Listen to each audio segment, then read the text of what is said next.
Perkenalkan, nama saya Irwaldus Kementus Molo, NIM 20110081. Jadi di sini saya akan mensimulasikan jaringan London WAN menggunakan aplikasi Cisco pakai Tracket. Jadi sini saya akan mengangkatkan perangkat sesuai dengan yang diinstruksikan. Kita lihat bagian kiri ada in device. Kita klik. Oke, kemudian kita pilih ke generic.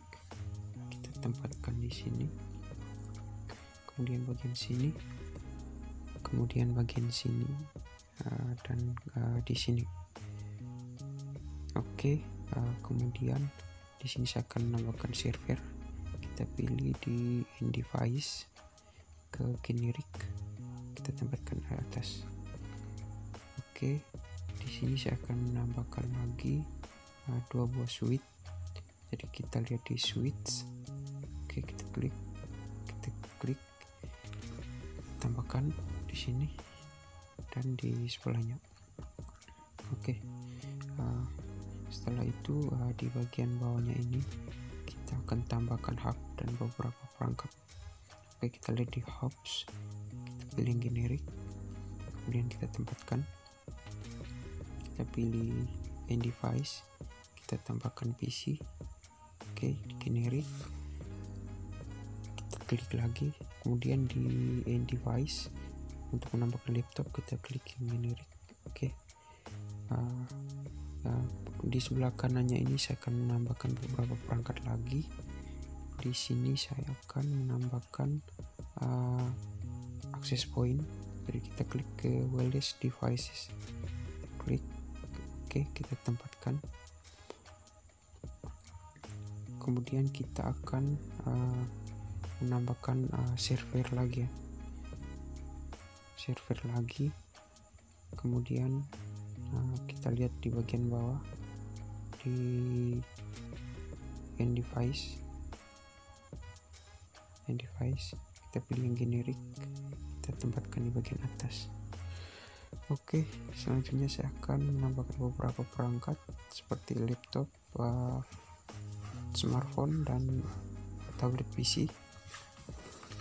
Oke, kemudian saya pilih ke in device, kita lihat laptop. Oke, kita kemudian smartphone sama di in devices ini kita klik.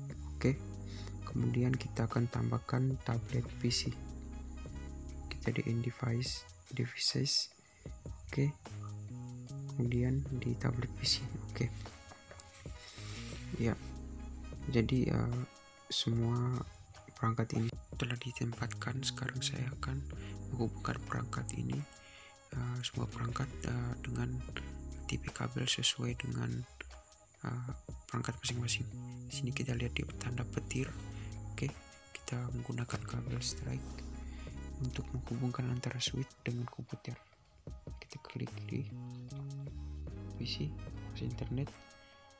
Oke, kemudian kita klik lagi ke kabel strike. Oke, kemudian ke PC kedua, bahwa kita tahu bahwa switch ini memiliki 24 port ya. Jadi ini menggunakan kabel strike, yaitu kabel yang menghubungkan perangkat yang berbeda. Oke, kemudian PC berikutnya, device internet 4. Oke, kita klik device internet. Oke, kemudian saya akan menghubungkan antara switch dan switch, yaitu menggunakan kabel cross, yaitu kabel yang menghubungkan perangkat yang sama. Oke, setelah dipasang, sekarang saya akan menghubungkan antara hub dengan switch menggunakan kabel cross, karena ini merupakan perangkat yang sama. Oke, kemudian saya akan menghubungkan lagi antara hub dengan PC dan laptop. Oke, kemudian menggunakan kabel strike. Oke, di sini kita lihat ada di hub ini ada beberapa port ya. Oke, port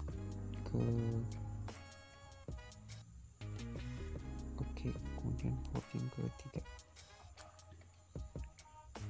Oke, bila semuanya, sekarang saya akan menghubungkan lagi antara server dengan switch ya. Oke, kita menggunakan ini yang otomatis ya, supaya lebih memahami. Oke, kita menggunakan kabel strike. Oke, setelah dilakukan pemasangan pengkabelan, sekarang kita akan setting di bagian server ya. Kita klik kiri di server, kita pilih ke desktop, kita pilih IP configuration. Di sini kita mulai masukkan IP configuration-nya 192.168.1.1. Oke, ini secara otomatis. Kemudian kita kembali, kita pilih di service, kita pilih ke DHCP, kemudian di bagian service ini kita beri on, kemudian di bagian startup address-nya ini 192.168.1.0. jadi yang bagian 0 ini kita ganti dengan 2. Yang mengapa 2? Karena IP-nya tadi kita sudah setting di server, di desktop IP configuration di desktop. Oke, jadi kita ambil di default gateway-nya ini, kita masukkan IP dari server tadi yang kita masukkan IP configuration, itu 192.168.1.1. Oke, bisa dijelaskan bahwa di sini maksimum untuk penggunanya ada 512 ya. Jadi ketika kita sudah meng-setting di bagian server, berarti ada secara otomatis perangkat-perangkatnya akan mendapatkan IP secara otomatis ya. Minimal ini ada 512 perangkat yang akan menerima IP secara kita save. Oke, kemudian kita akan men-setting lagi di bagian PC.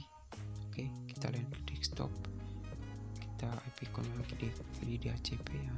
Ini secara otomatis ya, karena kita sudah men-setting di bagian server, ini secara otomatis. Oke, kemudian kita close,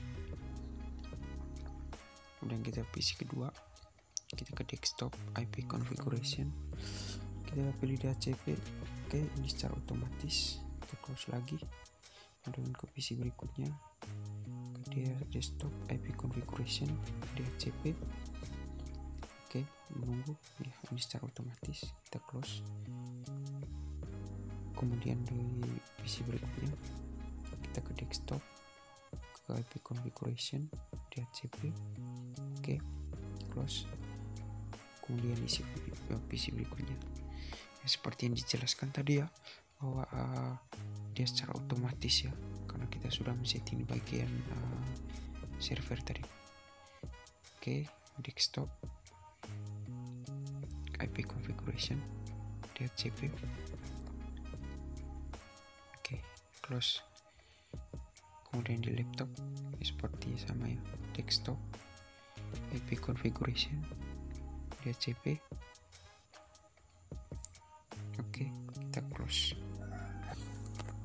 Kemudian saya akan men-setting di bagian laptop, karena di sini tanda jaringan ini tidak tersambung ke laptop ya, sama seperti smartphone dan tablet PC ya. Sekarang saya akan sambungkan dulu kabel antara access point dan server menggunakan kabel cross.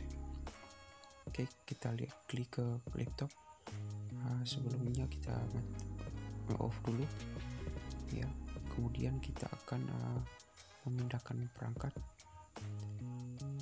seperti ini ya. Kita akan pindahkan ke bagian kiri ya. Oke, baik, saya akan menjelaskan fungsi dari perangkat-perangkat ini. Yang pertama, server berfungsi sebagai pusat jaringan komputer di mana perangkat-perangkat yang tersambung dapat menerima serta mengirim informasi. Kemudian ada laptop, berfungsi untuk menginput data serta menghasilkan output suatu data. Kemudian ada PC juga, merupakan salah satu perangkat yang berfungsi menginput dan mengoutput informasi.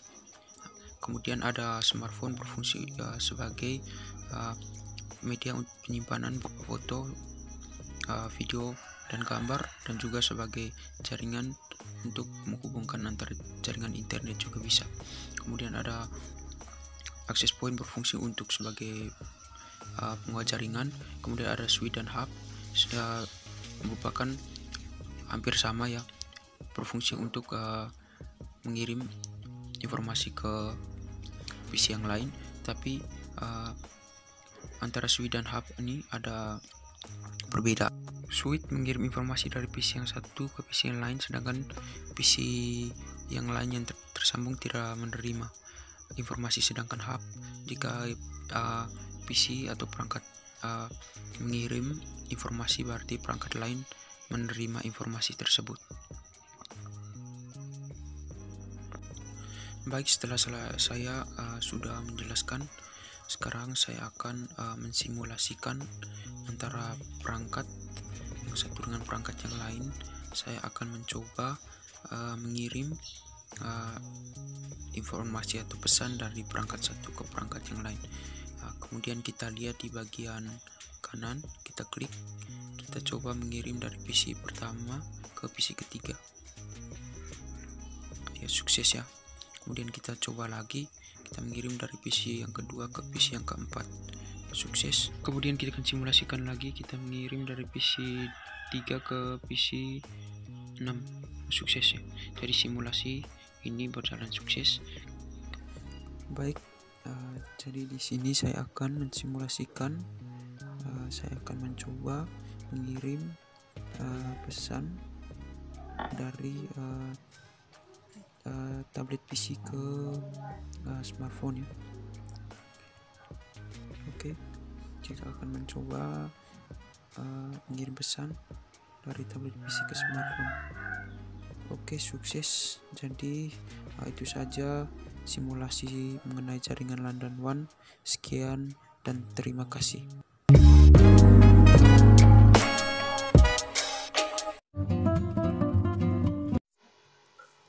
Baik, jadi di sini saya akan menjelaskan macam-macam perangkat keras.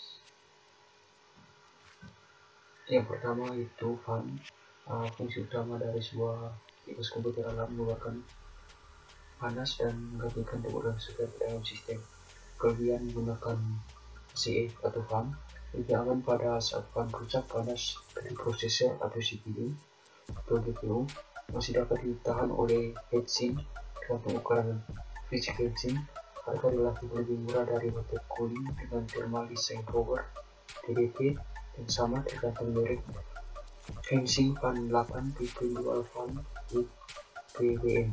Kekurangan penggunaan ACF memiliki bentuk yang semakin besar dan berat. Untuk TDP tinggi hingga PCB mainboard akan terbebani oleh ACF.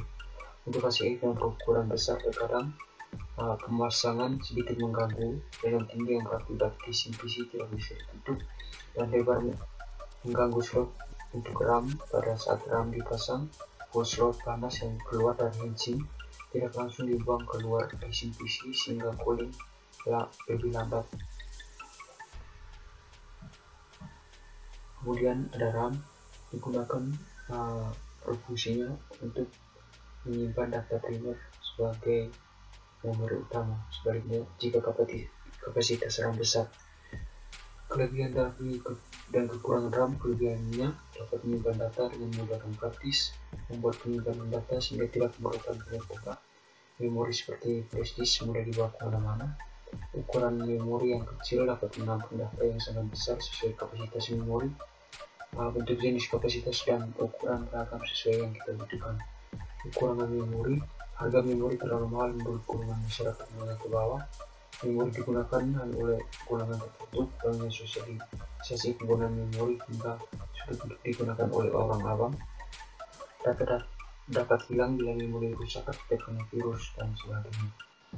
Kemudian ada prosesor, berfungsi bertindak sebagai otak perangkat dan memungkinkan melakukan kalkulasi dan fungsi lain terkait dengan pemrograman apapun di komputer. Kelebihannya, temperatur pada Intel dapat diatur oleh prosesor sendiri. Prosesor akan mengurangi kecepatan jika prosesor terlalu panas. Pada Intel lebih panjang dibandingkan prosesor lain seperti AMD. Intel menandai brand unik dan marketnya. Para prosesor Intel tempat harga standar, kinerjanya lumayan cepat. Kekurangannya lemah untuk urusan grafis, gaming dan program 3D bila dibandingkan dengan AMD misalnya. Untuk menggunakan prosesor Intel butuh mengeluarkan biaya, apalagi dengan performa tinggi yang dihasilkan oleh prosesor Intel yaitu Intel Core i7. Kemudian ada fungsi motherboard, yaitu menyediakan tata letak terbaik karena semua komponen proses yang penting dari komputer seperti Central Processing Unit atau CPU, memori sistem, kartu grafis tertanam di motherboard. Kelebihannya ada hardware yang terintegrasi, harganya lebih murah, tidak perlu ribet untuk memasang. Kekurangannya mengandalkan RAM, jadi hardware yang kita pakai akan mengambil memori dari RAM. Yang kedua, tidak dapat dimodifikasi. Kemudian ada power supply, merupakan sebuah perangkat keras yang berfungsi untuk menyuplai tegangan langsung komputer dalam casing yang membutuhkan tegangan. Kelebihannya untuk menstabilkan arus listrik yang ada di CPU komputer serta mencegah terjadinya arus listrik yang menyangkut dan menyebabkan kerusakan komponen di komputer. Kekurangan power supply-nya tidak dapat menyimpan arus listrik. Kemudian ada CPU, berfungsi untuk mengambil main code dan mengeksekusi pada instruksi yang diprogram.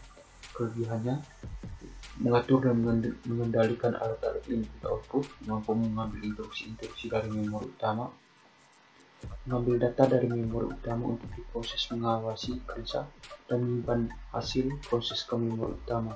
Kekurangannya, perangkat ini melekat pada motherboard. Jika ada kerusakan dari salah satunya, maka kita harus mengganti keduanya. Kinerjanya tidak bisa sehebat PC desktop karena tidak bisa di-upgrade. Tidak ada fitur multi-core, tidak cocok untuk digunakan bermain game dan editing. Kemudian ada CD-ROM, berfungsi untuk membaca data CD melalui bootloader data ke CD. Kelebihan CD-ROM, kepastian informasi jauh lebih besar dengan data dapat tidak banyak dengan mudah. Kekurangannya, CD-ROM hanya bisa dibaca saja. Kemudian ada flash disk, fungsi flash disk untuk menyimpan dan memindahkan data dalam berbagai format dalam kapasitasnya. Kelebihannya, flash disk mempunyai kapasitas penyimpanan data yang cukup besar, memiliki ukuran yang kecil dan mudah untuk digunakan, mempunyai harga yang cukup terjangkau bagi semua kalangan pengguna. Kekurangannya, mudah hilang karena ukuran yang kecil, mudah terkena virus jika banyak digunakan di beberapa PC atau laptop. Kemudian ada keyboard, merupakan perangkat keras yang berfungsi untuk menginput data berupa huruf, angka, dan simbol. Kelebihannya, tombol-tombol yang dibuat lebih dekat sehingga mengurangi beban otot pada jemari dan pergelangan tangan. Kekurangannya pada bagian kiri dan kanan terpisah sehingga lebih banyak memakan ruang. Yang terakhir, LAN card merupakan suatu perangkat keras untuk menghubungkan komputer dengan jaringan internet menggunakan kabel LAN. Kelebihannya, melakukan transfer melalui suatu server, tidak banyak menggunakan kabel, bisa menciptakan jaringan antar sistem dengan berbagai merek. Kekurangannya, jika banyak PC yang terhubung akan menjadi lambat. Software dirancang untuk multi-user, sistem menggunakan satu jaringan kemungkinan dapat dites. Oke, itu saja penjelasan mengenai macam-macam perangkat keras beserta kelebihan dan kekurangannya.